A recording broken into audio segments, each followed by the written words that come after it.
तो ऐसे सभी पॉइंट्स जहाँ पे x की वैल्यू को फिक्स कर दिया जाए, x की वैल्यू क्या कर दिया जाए, फिक्स कर दिया जाए, तो उन पॉइंट्स को मिलाने से जो लाइन बनेगी वो y एक्सिस की क्या होगी, पैरेलल होगी, parallel to y axis. x is equal to a, एक नंबर फिक्स कर दें तो उन पॉइंट से जो पॉइंट्स बनेंगे उनको जो पॉइंट्स को हम मिलाएंगे तो एक वर्टिकल लाइन बनेगी जो क्या होगी, पैरेलल होगी x एक्सिस की। अब वो लाइन x एक्सिस से y एक्सिस से कितनी दूरी पे होगी ये डिपेंड करेगा हमने x की वैल्यू क्या ली है। अगर x की वैल्यू 5 होती तो ये पॉइंट बनती, ये लाइन बनती यहाँ पर। अगर x की वैल्यू -5 होती तो ये लाइन बनती इस साइड।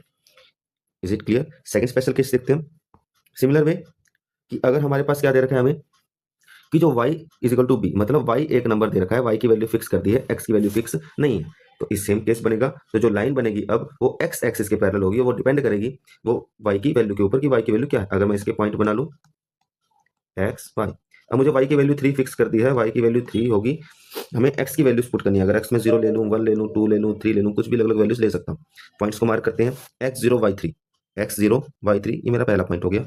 दूसरा है x1 y3, y3 रहेगा पर x क्या हो गया, 1 हो गया, y3 रहेगा x क्या हो गया, 2 हो गया, y3 रहेगा x भी क्या हो गया, 3। अगर इसको मैच करूं तो ये लाइन बन गई पैरेलल टू x एक्सिस। ठीक है जी, इज इट क्लियर? ये दो स्पेशल केस है कि अगर x की वैल्यू फिक्स कर दिया, कोई नंबर फिक्स कर दिया, तो जो लाइन बनेगी वो y एक्सिस के पैरेलल होगी, और अगर y की वैल्यू को फिक्स कर दिया गया है, कोई एक नंबर रख दिया गया है, तो वो x एक्सिस के पैरेलल होगी। तो चलिए आज हमने क्या सीखा है, एक बार रिवीजन कर लेते हैं। सबसे पहले हमने सीखा linear equation in two variable की जनरल फॉर्म क्या होती है, ax plus by plus c is equal to 0। दूसरा हमने सीखा it has infinitely many solution, जो लाइन होती है हमारे पास लीनियर टू वेरिएबल्स के अंदर, उसके इनफाइनेट मैनी सोल्यूशन होते हैं। सोल्यूशन क्या होते हैं, सोल्यूशन वही होते हैं एक्स और वाई की वो वैल्यू जो इक्वेशन को क्या करें, ट्रू प्रूफ करें। तो ऐसे एक्स और वाई की कितने वैल्यूज आ सकती हैं, इनफाइनाइट वैल्यूज आ सकती हैं, हम जितनी मर्जी वैल्यूज निकालना चाहें निकाल सकते हैं। पर जनरली पेपर के अंदर 4 या 5 वैल्यूज निकालने के लिए आपको बोला जाता है, आप 4 या 5 वैल्यूज निकालने, that is enough.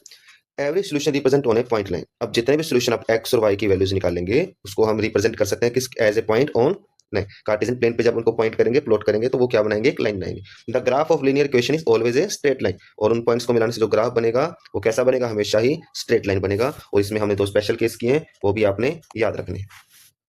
I hope आपको वीडियो अच्छी लगी होगी, और वीडियो अच्छी लगी है तो लाइक करिए, शेयर करिए, चैनल को सब्सक्राइब करिए, अपने दोस्तों के साथ भी शेयर करना वीडियो को। और कुछ क्वेश्चन है जो आप प्रैक्टिस कर सकते हैं, ये क्वेश्चन है प्रैक्टिस करने के लिए, इन्हें प्रैक्टिस जरूर करिए और अपने सोल्यूशन कमेंट बॉक्स में जरूर बताएं, और कोई सजेशन हो तो वो भी आप जरूर बताएं। Thank you so much.